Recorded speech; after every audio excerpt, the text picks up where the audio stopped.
안녕하세요. 네, 원티드의 김민정, 노법입니다의 김동기 농사입니다. 네, 반갑습니다. 퇴사만 하면 끝이다 라고 생각하시는 분들이 많은데요. 생각보다 퇴사 과정에서 다양한 이슈들이 발생하더라고요. 그래서 오늘은 저희가 회사와의 아름다운 이별을 위한 팁을 주제로 노무사 김동민님과 함께 강의를 준비해 보았습니다.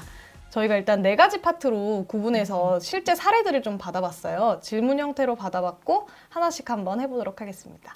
네, 첫 번째는 사직서 제출에 대한 사례인데요. 원하던 회사에 합격을 했는데 당장 내일부터 출근을 해야 한다고 하네요. 지금 다니는 회사에 사직서를 제출하고 내일부터 출근하지 않아도 괜찮을까요? 이건 실제로도 좀 많이 있는 사례인 것 같아요. 저희 주변에만 봐도 정말 원하던 회사면 당장 내일부터 출근하겠다라고 네. 답변을 하고 네. 오시는 분들이 좀 있더라고요. 네, 요즘 워낙에 또 인력 구하기 어렵다 보니까 네. 좀 빨리 좀 받으세요 하는 경우가 맞아요. 있는데요. 어떨까요? 사직서를 제출하고 다음날부터 안 나갑니다. 어떠실까요? 저는 네. 이런 분들 너무 힘듭니다. 주변 동료를 위해서라도 그러지 그쵸. 말아야 되지 않을까. 그렇죠. 네. 근데 또 그분들은 또 그런 날에 사정이 있으니까 그렇죠. 일단 진짜 불가피하게 이런 상황이 발생했을 때는 정말 어떻게 해야 되느냐. 결론부터 조금 말씀을 드리면 이러한 경우라 하더라도 회사가 할 수 있는 조치, 즉 불이익을 줄 수 있는 방법은 제한돼 있어요. 거의 없다고 보시면 돼요. 예, 조금 이제 이론적 배경을 설명을 드리면 사직서를 회사가 수리하면 그때 사직의 효력이 발생합니다. 당장 오늘 내서 수리했어요. 그럼 그냥 아름답게 이별이 돼요. 네. 어떻게든. 그런데 사직서를 수리하지 않습니다. 그럼 수리하지 않으면 사직의 효력이 30일 이후에 발생을 해요. 네. 근데 내가 당장 사직서를 내고 다음날 또 출근 안 하는데 사직 효력은 30일 후에 발생한다. 그럼 30일은? 결근인가요? 네, 맞습니다. 네. 그렇게 되면은 나의 나중에 퇴직금에 좀 불이익이 있을 수가 있어요. 왜냐하면 퇴직금은 마지막 3개월 급여로 계산을 하는데요. 그렇죠. 이 경우에 조금의 불이익이 있을 수 있다. 그래서 회사와 좀 급하더라도 협의만 되면 크게 문제는 없으나 퇴직금 제도일 때는 조금의 좀 유의사항은 있겠다 정도로 생각하시면 되겠습니다. 네. 그러면 다음 질문을 한번 넘어가 볼게요. 사직서를 제출했는데 인수인계를 제대로 하지 않으면 퇴직금을 줄 수 없다고 하네요. 정말 퇴직금을 받을 수 없나요? 받으실 수 있을까요? 없을까요? 이분은? 받을 수 있지 않을까요? 그래도? 네, 맞아요. 원래 퇴직금이라는 게 보통 이제 인수인계 하지 않으면 퇴직금을 안 주겠다라고 협박 아닌 협박을 하는 회사도 있고요. 아니면 너가 이만큼 손해를 끼쳤으니까 퇴직금에서 공제하겠다, 안 주겠다라고 네. 하는 회사도 사실 있어요. 네. 네, 하지만 이런 것들은 다 불가능하고요. 퇴직금은 무조건 법에 따라서 퇴직일로부터 14일 이내에 지급이 돼야 됩니다. 이 잘잘못은 별도로 따지는 한이 있더라도 퇴직금은 무조건 14일 이내에 청산이 돼야 됩니다. 퇴직금뿐만이 아니라 뭐 임금, 연차수당, 기타 보상금 모든 금품은 다 14일 이내에 청산이 돼야 되기 때문에 이 부분은 또 크게 걱정 안 하셔도 되겠습니다. 처음 2가지 질문이 다 크게 네. 걱정하지 않아도 되는 부분이라 보시는 네. 분들이 좋아하실 것 같아요. 네. 네, 다음 질문으로 넘어가 보겠습니다. 지금 회사에서 사직서를 승인해주지 않아서 일단 계속 출근 중인데 그 사이에 다른 회사에 합격을 했어요. 퇴사 처리가 아직 안 된 상태에서 새로운 회사에 출근해도 될까요? 이게 이렇게 되면은 2 회사에 모두 다니고 있는 셈이 되는 게 아닌가요? 실제로는 두 회사의 이제 4대 보험이 이중으로 가입되는 게 진짜 될까라는 우려 때문에 사실 이런 질문들을 많이 하세요. 이 화면을 먼저 보시면은 우리가 법에서 금지하고 있는 것이 겸직 또는 경업 이런 것들입니다. 근데 겸직도 엄밀히 말하면 회사에서 이제 2개의 회사를 다니지 말아라 또는 경업은 경쟁업체에 다니지 말아라 이런 것들이에요. 근데 이것도 무한정 금지가 되는 게 아니라 본래 업무 수행에 좀 방해가 된다면 회사에서도 이제 적정한 범위 내에서 겸직, 뭐 부업, 엔잔러 이런 것들을 조금 제한을 할 수가 있는데요. 요 정도의 선입니다. 근데 우리가 퇴사하면서 부득이하게 이제 4대 보험이 겹친 기간은 겸직도 아니고 회사에서 제한할 수 있는 부분이 없어요. 또 심지어 또 이런 사실 오해가 생긴 거는 가장 큰 거는 고용보험엔 이중 가입이 안 됩니다. 근데 이거는 그냥 한 회사만 가입을 시키겠다라는 의미 더도 덜도 아니에요. 그래서 4대 보험 이중 가입도 안 되는데 어떻게 하지? 라고 걱정하실 필요가 없이 그냥 하시면 되고요. 그리고 특히나 이런 일이 언제 많이 발생을 하냐면 우리가 퇴사일을 앞두고 연차를 소진하는 경우가 있어요. 그럼 한 달 정도 연차 맞아요. 소진하는 사이에 다른 회사에 취업을 해버리면 아, 나는 전 회사 출근할 의무도 없잖아요. 그쵸. 그죠? 그렇기 때문에 전 회사는 전 회사대로 근속이 음. 인정받고 새로운 회사로 입사하시는 것에 예, 문제가 없겠습니다. 그러면 이런 고민을 하시는 분들은 전혀 고민할 필요가 없다라고 네. 보면 되겠군요. 네, 네. 네. 그러면 다음 질문으로 넘어갈 건데요. 이번에는 파트 2, 실업급여에 대한 이야기입니다. 회사가 실업급여를 줄 수 없다고 하는데 실업급여를 받을 수 있는 방법이 없나요? 이거 제 주변에서도 굉장히 많은 분들이 물어보시더라고요. 네, 네. 실업급여를 꼭 받으면서 취업 준비를 하겠다 이런 분들이 많으셔서 그렇죠. 많은 분들이 좀 궁금해하실 것 같아요. 네, 그렇죠. 일단 가장 큰 오해, 제가 이제 실업급여 뒤에도 질문이 있는데요. 가장 큰 오해부터 조금 풀어드리면 질문 자체가 이제 회사에서 실업급여 줄 수 없다고 해요라는 표현이 일단 요거부터 조금 바로 잡을 필요가 있습니다. 실업급여는 회사에서 주는 게 아니에요. 우리가 회사에 다니시면서 고용보험료를 내시죠. 직원들도 근로자분들도 내시면 그 고용보험료를 기금으로 해서 고용지원센터, 즉 정부가 예, 지원을 하는 거예요. 그래서 회사가 우리 실업급여 못 줘라고 해서 우리 못 받는 게 아니라 예, 실업급여 자격 요건만 갖춘다고 하면 예, 충분히 받으실 수가 있습니다. 물론 하나 불편한 건 있어요. 왜냐하면 실업급여 받으려면 이제 비자발적으로 이직했다는 것을 네. 신고를 해야 되는데 그걸 회사가 하거든요. 그걸 안 해주겠다라는 네네, 뜻이겠네요. 그렇죠. 보통 이런 뜻이 되죠. 그러면은 그걸 안 해주면 내가 비자발적으로 이직을 했다라는 것을 스스로 입증을 해야 되는 번거로움은 있어요. 그렇다고 해서 실업급여를 아직 못 받는 것은 아닙니다. 예, 그래서 회사에서 무조건 정 안 해주겠다라고 하면 예, 나온 다음에 이제 실업급여 신청하고 예, 입증하는 건 사실 또 그렇게 또 어렵진 않아요. 좀 번거로운 그래요? 정도라고만 생각하시면 되기 때문에 할 수 있는 네. 방법이 있는 건가요? 어떤 식으로? 비자발적 퇴사라고 하면 뭐 해고나 권고사직 그쵸. 이런 것들 있잖아요. 권고사직이면은 권고사직했다는 권고사직서 또는 해고 통지서 이런 것들로 충분히 입증이 가능하고 그런 것만 제출이 된다면 비자발적 이직으로 회사가 도와주지 않아도 내가 실업급여 받을 수 있으니까 예, 걱정하실 필요는 없겠습니다. 네, 다음 사례로 한번 넘어가 보겠습니다. 퇴사 후 구직 활동을 한다면 저도 실업급여를 받을 수 있을까요? 라는 질문이에요. 방금은 그래서 제가 이제 고용지원센터에서 하는 거다 약간의 오해를 좀 풀어드렸다면 이것은 진짜로 궁금해하시는 실업급여 요건. 예, 정확하게는 우리가 실업급여에는 구직급여와 취업촉진급여 이런 정도가 있는데요. 구직급여가 우리가 취업활동할 때 받는 뭐 월급 같은 그런 거고 취업촉진은 뭐 조기 재취업수당이나 이렇게 하긴 하는데요. 그냥 우리는 그냥 통틀어서 실업급여라고 좀 불러요. 그래서 실업급여 제가 표현을 할 텐데 실업급여는 이제 화면에 좀 요건 4개를 보시면 첫 번째 이직일 이전 18개월 중에 피보험 단위기간, 즉 고용보험 가입기간이 180일 이상 and 근로의 의사와 능력이 있고 즉 비자발적으로 이직을 해야 된다. 나는 일하고 싶은데 예, 어쩔 수 없이 이직을 해야 된다. 그리고 세 번째로 적극적인 재취업 활동을 해야 된다. 그리고 네 번째 취업 수급 자격 제한 사유에 해당하지 않아야 된다. 이 수급 자격이라고 하면 내가 그냥 자발적으로 이직한 거나 또는 중대한 귀책 사유. 중대한 귀책 사유라고 하면 현행법 위반이라던가 아니면 회사에 고의 또는 과실로 중대한 손해를 끼친 경우 이런 경우까지는 예, 실업급여를 주지 않겠다. 이 정도예요. 그래서 비자발적으로 이직했고 가입 기간만 충족을 하면 거의 다 받으실 수가 있습니다.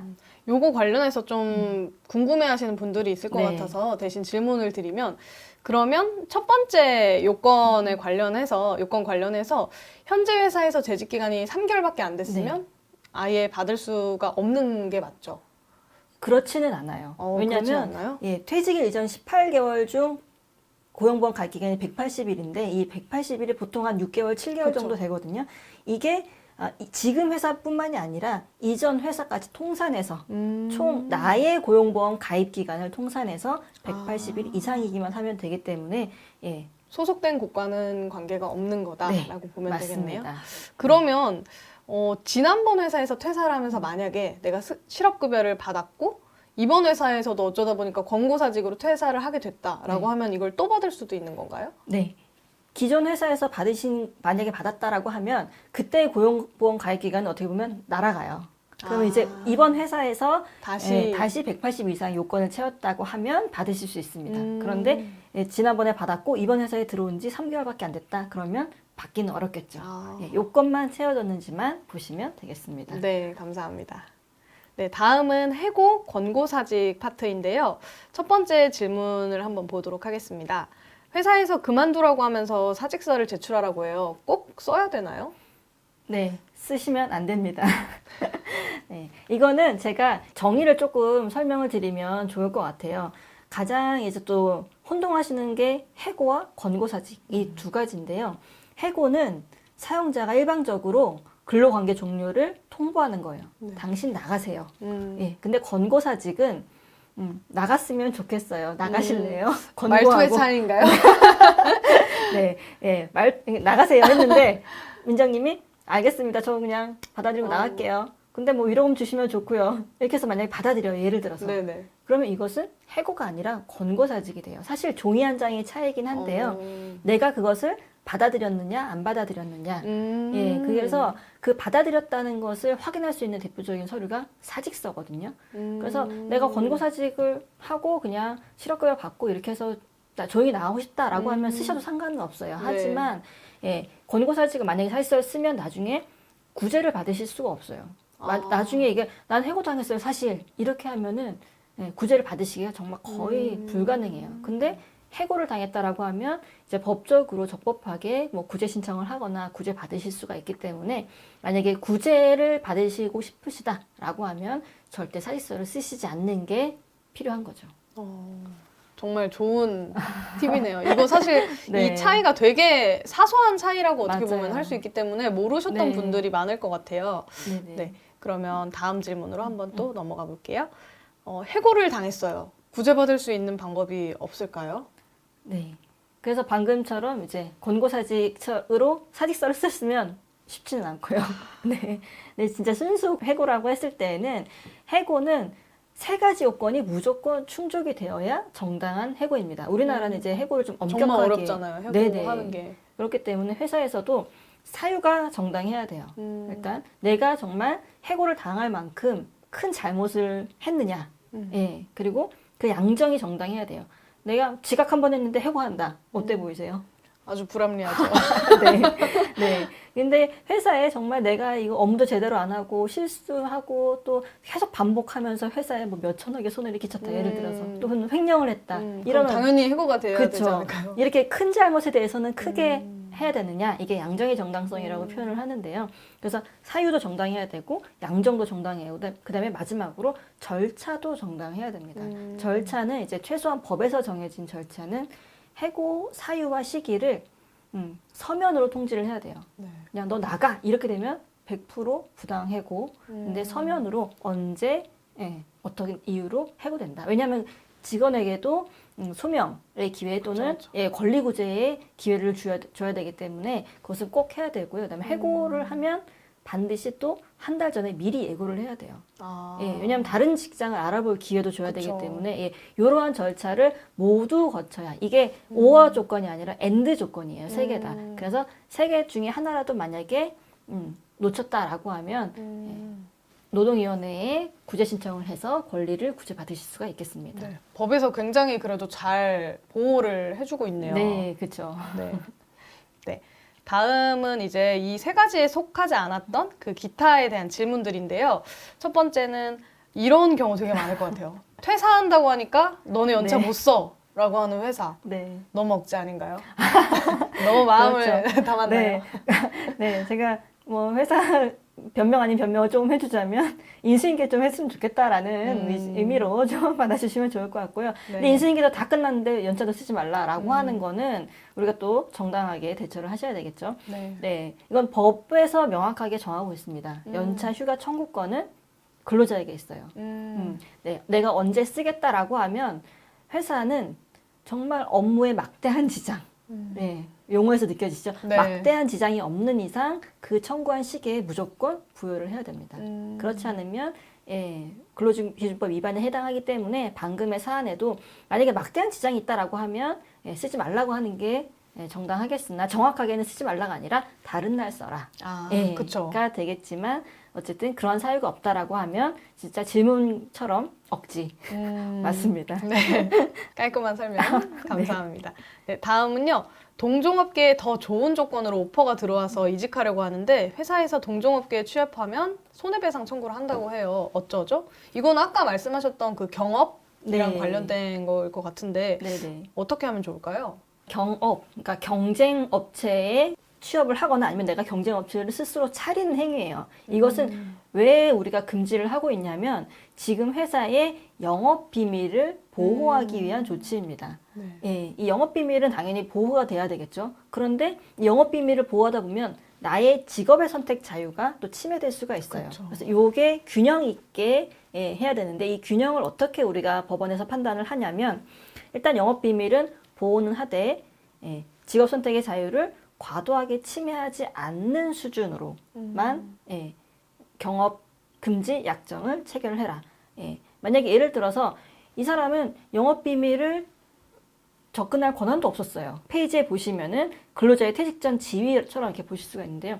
나는 영업 비밀에 접근 권한도 없던 직원인데 경쟁업체로 가지 말아라. 무리한 요구네요. 10년 동안. 그렇죠. 누가 보기에도 딱 무리한. 그러니까 네. 노동법에서 어떻게 보면은 조금 상식적인 법이라고 생각하실 수가 있어요. 그래서 이러한 무리한 요구는 아까 질문처럼 이것은 크게 신경 안 쓰셔도 되겠지만 나는 진짜 중요한 영업 비밀을 나 혼자 취급하고 있었는데 똑같은 업체 그 후발주자에 갑니다. 그러면 회사로서는 최소한 1, 2년 정도는 좀 제한을 두고 싶겠죠.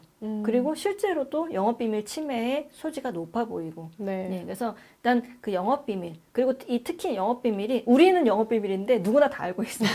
예를 들어서 이렇지는 않은지도 당연히 보셔야 되겠지만 이렇게 직업 선택의 자유와 그다음에 회사의 영업비밀 이 두 가지의 균형 요것만 좀 생각하시면 판단하기 쉬우실 것 같아요. 그러면 여기서 하나 질문이 있는데 네. 이 경업금지에 관한 약정을 계약서 같은 데 써두었고 근데 무리한 요구인데 써뒀어요. 그리고 그거에 대해서 본인이 동의를 해서 사인을 했다고 하면 그거 같은 경우는 어떻게 되는 거예요?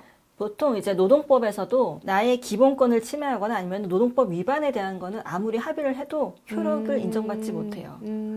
특히나 예를 들면 우리가 일을 하면서 난 임금을 지급받지 않고 아니, 무임금을 일하겠습니다. 이렇게 하면 효력이 그쵸. 없습니다. 그래도 임금을 받아야 돼요. 이것도 마찬가지로 나는 100년 동안 다른 업체에 취업하지 않겠습니다. 이런 무리한 살 수는 있을까요?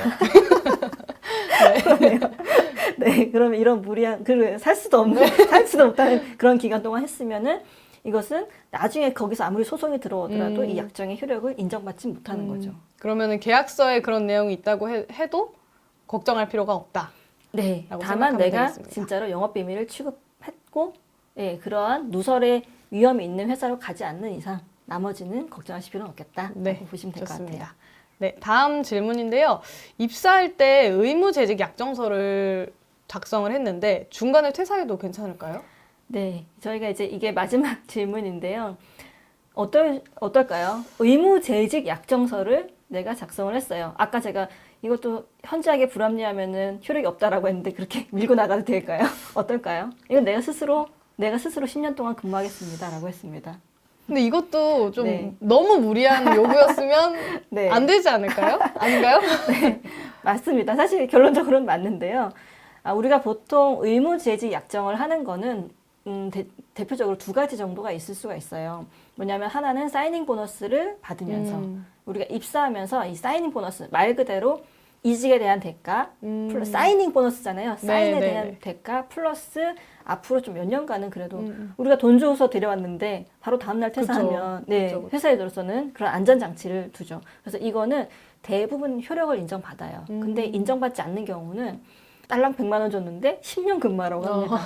그죠? 누가 봐도 좀 네. 과해 보이죠? 네. 근데 적당한 이제 금액을 주면서 2, 3년 재직을 해라. 라고 하는 것은 효력이 있어요. 그래서 중간에 만약에 그만둔다라고 하면 반환을 하셔야 될 의무가 생겨요. 네. 또는 이제 좀 현저하게 불합리한 거는 1,000만 원 줬는데 한 1년 내에 퇴사하면 10배를 배상해라.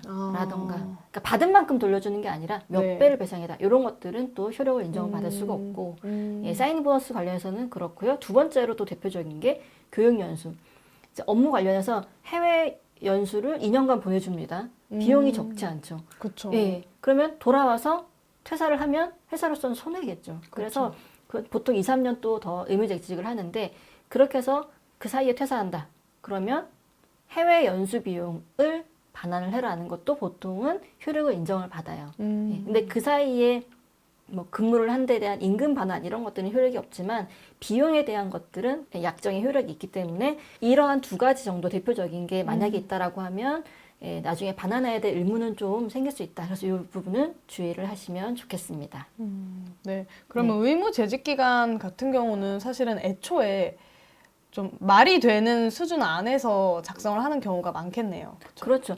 예전에는 조금 불합리한 것들이 실제로 많았는데요. 네. 요즘에 워낙에 이제 의식들이 높아지다 보니까 과도하거나 아니면은 효력이 없을 만큼의 그런 좀 무리한 요구를 하지 않는 경우는 거의 못 봤어요. 그래서 요것만큼은 좀 효력이 인정받을 가능성이 매우 높기 때문에 조금 주의를 하시는 게 좋겠다라고 좀 권고를 드리고 싶어요. 네. 지금까지 저희가 실제로 일어났던 사례들에 대해서 좀 다뤄보았는데요.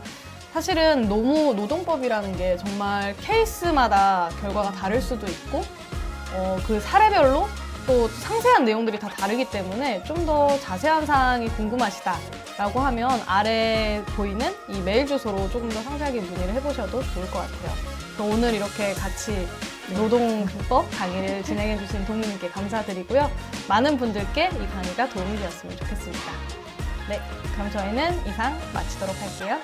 감사합니다. 감사합니다.